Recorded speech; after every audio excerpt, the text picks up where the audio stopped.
Welcome to the first video of the Dementia Isolation Toolkit training series. In this video, we will talk about the different tools available in this toolkit, including an ethical decision-making tool. You can also check out the second video, which shows how to develop a person-centered isolation care plan. The Dementia Isolation Toolkit, also known as the DIT, was created to help care teams and people living in long-term care homes during the COVID-19 pandemic. As part of a long-term care team, you know firsthand that the pandemic has made it harder to provide person-centered care while protecting everyone in the home from COVID-19 and taking care of your own well-being. This is one of the key ethical challenges that the DIT addresses. How do we balance the well-being of individuals with the need to protect them and others from exposure to COVID-19? The DIT was created in collaboration with long-term care homes to address ethical dilemmas such as this. It is designed to help you face difficult decisions about balancing person-centered care and the prevention of COVID-19. Infection prevention and control measures have become central to our daily care activities to help us prevent and control deadly outbreaks in the home. The first step is to recognize when someone is showing symptoms of COVID-19.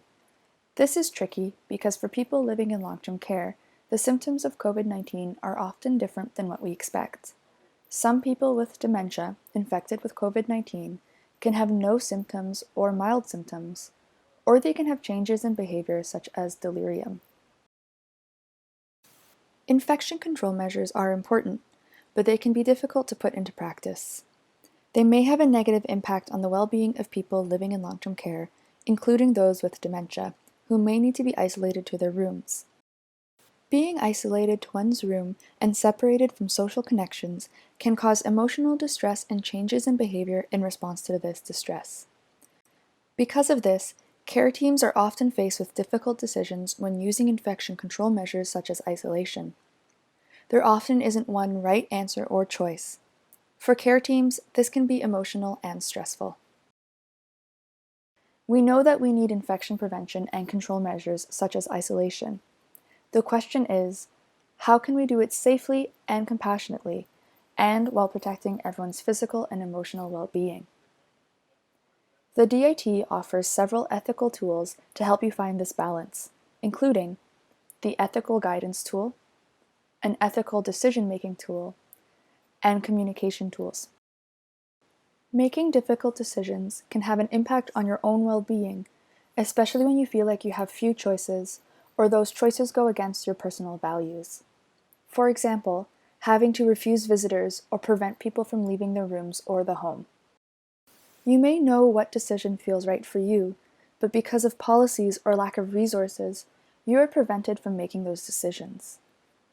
These types of experiences can produce feelings of anger, frustration, and anxiety. This is often referred to as moral distress. To help with moral distress, we want this toolkit to help you face and work through difficult decisions while protecting your own well-being and the well-being of people living in the home. Work through ethical dilemmas in a way that aligns with your own values, and respond to difficult decisions with creative problem-solving, flexibility, and adaptability. Doing these things will help build what we call moral resilience. Moral resilience can help you through the challenges presented by the COVID-19 pandemic. While protecting everyone in the home, we need to make sure the restrictions we place on people's movements and interactions with others are proportionate to the risk of spreading infection. We want to make sure we are not causing unnecessary harm. We also need to minimize any added harms of our infection control policies through strategies that enhance the emotional and physical well-being of the person being isolated. The Ethical Guidance Tool helps you and your team think about how to balance the unique risks and needs for each person who is isolated. This tool covers principles such as reciprocity, fairness, transparency, and how these can be applied while making ethical decisions. It also encourages care teams to think about personhood and supporting people's unique interests and needs. It is important to think about giving back to ease the burden on someone who is isolating, and to remember that they are giving up their freedoms to protect others in the home. For more information, you can read through the Ethical Guidance tool to understand how these principles of ethical decision-making apply during a pandemic. The next tool in the DIT is the Isolation Decision-Making Worksheet. This walks you through a process for making ethical care decisions when someone must be isolated. First, you and your team are asked to identify what harm you're trying to prevent, how likely it is to occur, and what the possible outcomes are if it does occur. Next, you are asked to list the strategies your team has already tried to prevent this harm.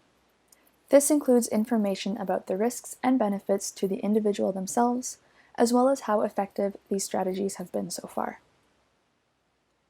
This tool also asks you to involve others in the discussion. You can consult with other team members, public health, leadership in the home, the person being isolated and their family members or friends, and others. This is meant to help you identify who you can reach out to and keep a written record of the input you receive. On the second page of this tool, you can fill out details about your plan moving forward. There is a section to describe your team's plan and how it will be communicated to others on the team. You can also indicate what you are going to do to minimize any risks associated with your strategies and how you will track how effective the plan is. The worksheet is meant to be responsive, adaptable, and regularly updated. It should be a flexible process that can change as the situation changes. It includes a place where you can plan to come back and review the strategies later to see if they are working. This tool supports accountability and transparency in the isolation care planning process. The decisions that you and your team make are documented and justified. This is especially important if you are making decisions to include any more restrictive measures for isolation. While we should always start with the least restrictive measures, if these measures aren't effective, this tool helps with the decision-making process for weighing the benefits and harms of more restrictive measures. It reminds us to plan for how we will prevent or mitigate these harms. This tool will help walk others through the ethical decision-making process your team used to provide the best level of care possible for that person during their isolation period. The next set of tools in the DIT are communication tools. Helping residents to understand what is happening and why it is happening is very important. This toolkit includes several posters designed to work with people with a variety of cognitive abilities. These posters can help remind people to stay in their rooms, to only leave their room wearing PPE, and helps keep track of how long they need to stay in their room. All of these tools are designed to support you through the difficult situations we are facing during the pandemic. It's not just about taking care of people living in the home. You also need to take care of yourself. We hope the tools in the DIT can help you with that. These tools are meant to be used in tandem with a person-centered care approach.